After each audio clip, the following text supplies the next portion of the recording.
ሰላም እንዴት ናችሁ? ዛሬ ደግሞ የምናወራው ስለ ሆድ መጮህ መንስኤና መፍትሄዎች ነው። ሆድ መጮህ ብዙውን ጊዜ ኖርማል ነው ወይም ደግሞ ሆዳችን ምግብን በመፍጨት ሂደት ውስጥ ወይም ደግሞ ምግብን ከሆዳችን ወደ ትንሹና ትልቁ አንጀት በማስኬድ ሂደት ውስጥ የሚፈጠር ድምጽ ነው እና ብዙ ጊዜ የሚያሳስብ ነገር አይደለም፣ ጤናን በተመለከተ ማለት ነው። ነገር ግን አንዳንድ ጊዜ የበሽታ ምልክት ሊሆን ይችላል። ብዙውን ጊዜ ደግሞ የሚያስቸግረው ከምልክትነቱ ባሻገር ሰዎችን ሊረብሽ ይችላል ማለት ነው። የሆድ መጮህ ዲስኮምፎርት ወይም ደግሞ ያለመመቸት ስሜት ያመጣል። በሰዎች መሀል ሲቀላቀሉም ደስ የማይል ስሜት መፈጠር ስለሚችል ምን እንደሚያመጣውና መፍትሄዎቹ እናያለን ማለት ነው።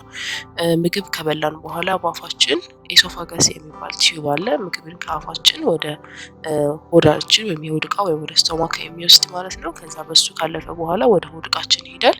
ከዛ በኋላ ወደ ትንሹና ወደ ትልቁ አንጀታችን ይሄዳል ማለት ነው ምግብ። ስለዚህ በዚህ ሂደት ውስጥ ምግብ ወደ ታች እየተገፋ ነው የሚሄደው፣ እንዲሁም ደግሞ እየተፈጨ ይሄዳል ማለት ነው በሆዳችን ውስጥ ማለት ነው። ስለዚህ ይህንን የምግብ አካሄድ ስርዓት ፐሪስታልሲስ እንለዋለን።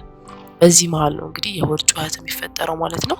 ስለዚህ ቀጥታ ወደ መንስኤዎቹ እንሄዳለን ማለት ነው። አንደኛ ቅድም እንደነገርኳችሁ ምግብ ኖርማሊ ከአፍ ወደ ትልቁ አንጀት ድረስ በሚሄድበት ጊዜ የሚፈጠር ኖርማል የፐሪስታልቲክ ሙቭመንት ነው፣ ወይም ደግሞ የምግብ ወደ ታች የማስወረድ ሂደት ነው። ስለዚህ ብዙውን ጊዜ ኖርማል ነው።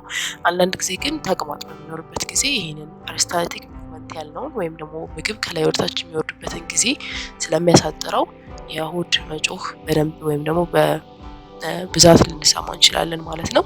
ሌላ ይህን ነገር የሚያመጣው የሚያባብስ ነገር ምንድነው? መራብ ወይም ምግብ አለመውሰድ ነው። ሰውነታችን ምግብ እንድንበላ በሚጠብቅበት ጊዜ ሆዳችን እንዲንቀሳቀስ ያደርጋል ማለት ነው። ምግብ ባይኖርም ሆዳችን ትልቁና ትንሹ አንጀት ይንቀሳቀሳሉ። በዛም ጊዜ ይሄ ድምጽ ይሰማል ማለት ነው። ስለዚህ አንዱ ምክንያት መራብ ነው። ሌላው ጭንቀት ነው። ሌላው ደግሞ አንዳንድ ምግቦች አሉ ሆዳችን ውስጥ ጋዝ የሚፈጥሩ ማለት ነው። ከነዚህም ምግቦች መካከል አንደኛ ስኳርነት ያላቸው ምግቦች ናቸው። ሁለተኛ ጋዝ የሚጨምሩ፣ ሌላው ደግሞ አልኮል ነው። እነዚህ ሰውነታችን ውስጥ ያለውን የጋዝ መጠን በመጨመር የሆድ መጮህን ሊጨምሩ ይችላሉ ማለት ነው። ሌላው ደግሞ አንዳንድ ሰዎች ወተት የማይፈጭላቸው ሰዎች አሉ። ለምሳሌ ላክቶስ ኢንቶለራንት እንደምንለው ማለት ነው። እሱ ካለ እሱን ማወቅ ነው። ስለዚህ ወደ መፍትሄዎቹ ስንሄድ አንደኛ ምክንያቱ ረሃብ ነው ብለናል። ስለዚህ መፍትሄው መብላት ነው። የምንበላው ግን ትንንሽ ምግብ ቶሎ ቶሎ ነው ማለት ነው።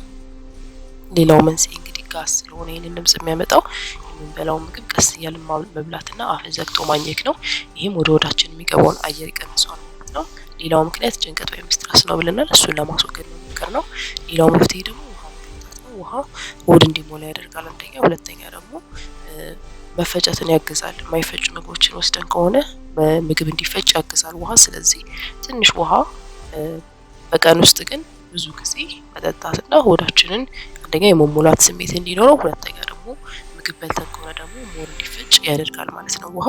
ሌላ ቅድም ያልናቸው ጋዝ የሚጨምሩ ምግቦችን ማስወገድ ነው። ለምሳሌ ቢራ፣ ጎመን፣ ለስላሳ መጠጦች፣ ሽንኩርት ጋዝ የመጨመር ነገር ስላላቸው እነሱን መቀነስ ወይም ማስወገድ ነው። ሌላ ደግሞ በእነሱ ምትክ በቀላሉ የሚፈጩ ምግቦችን መውሰድ ነው። ልክ እንደ ሙዝ፣ ሩዝ አይነት ምግቦች ፕሮሰስድ ስለሆኑ በቀላሉ የመፈጨት እድል ስላላቸው ድምጽ አይኖራቸውም ወይም ድምጽ የቀነሰ ይሆናል ማለት ነው።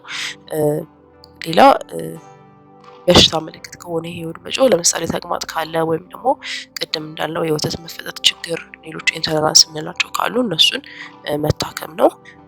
ስለዚህ ሌላ ጥያቄ ካላችሁ ኮሜንት ላይ ማስቀመጥ ትችላላችሁ። ሰብስክራይብ ማድረግ አትርሱ።